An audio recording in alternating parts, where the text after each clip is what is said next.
Welcome back, ladies and gentlemen, to another video by yours truly.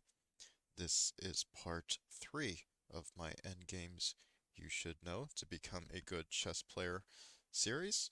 And in this video, we will be going over King and Rook versus King.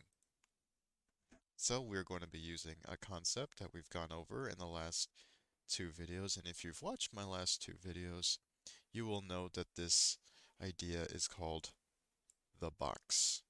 See, we use the box by moving our rook to the 6th rank, or black's 3rd rank, and create this box around the white king so that the white king cannot go forward.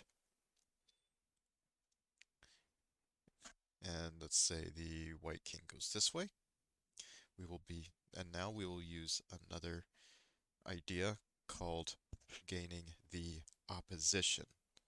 So I'll show you what opposition is. It's basically when two kings are in front of each other with one square in between them. It's called opposition because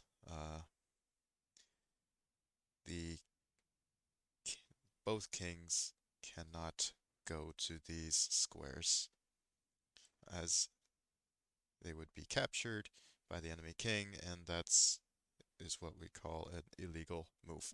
So this is called opposition. So once the winning side has gotten the opposition, black gives a check with the rook. It gives a check. The white king cannot go this way because the black king controls all those squares. So the white king is forced to go back. Alright, common pitfall. Do not take the opposition immediately.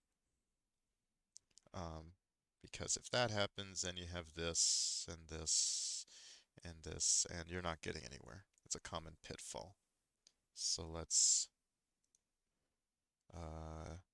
delete those moves, delete this move.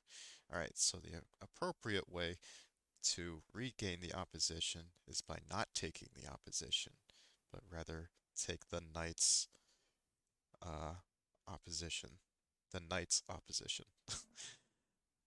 Or, yeah, or move in such a way that the king is a knight's move from the king here. It's always a good way to remember it. So the white king will go this way to provide uh, the most resistance. King will follow. King now attacks the rook, and now we will do something that we learned in our two rook versus king endgame, which is called wasting a move. So black wastes a move by moving his rook to the other side.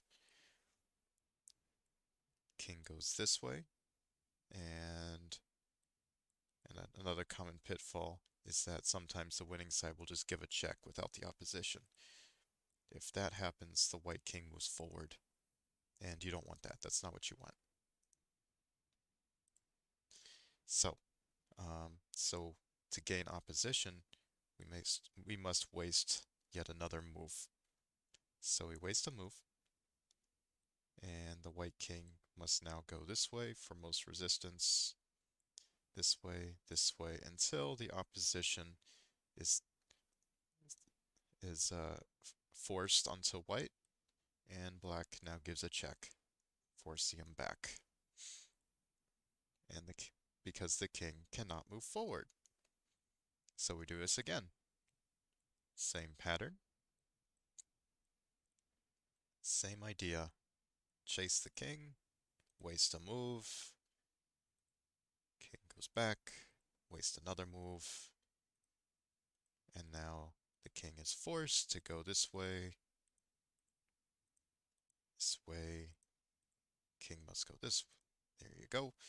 King here. And we just kind of repeat the same pattern. This is the pattern of most resistance. So I am giving you the long form of this ending.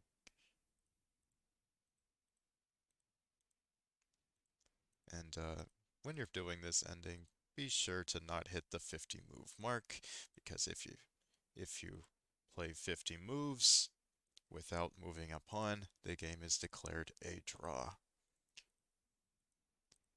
Very, very important to think about when you're playing tournament chess. But as you see here, the king is now driven to the edge of the board, and we are well within the 50 move count. And now the king must move here, and there's a checkmate.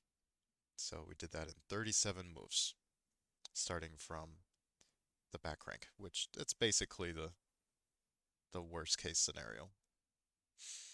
Um, so yeah, let's go over everything we learned. So we practice a concept called the box.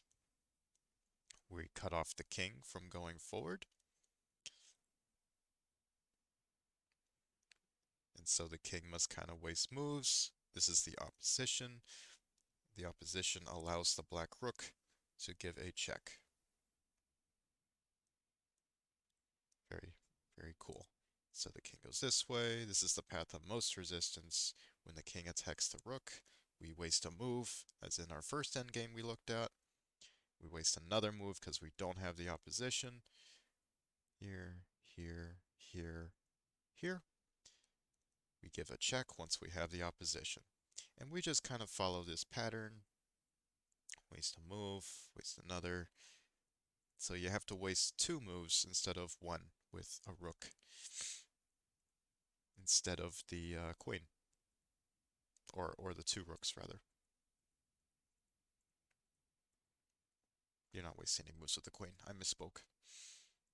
And so the king is driven to the edge of the board, where it will meet its fate in the corner of the board, and we deliver a checkmate. So common pitfalls are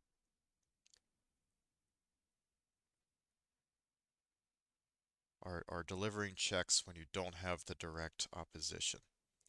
The king just comes forward, and you have to start all over.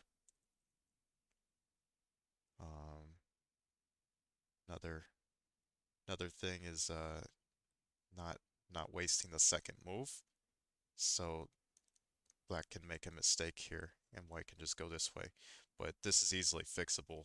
You just move your rook to the other side, just waste another move, and eventually you get the same pattern again, just like this.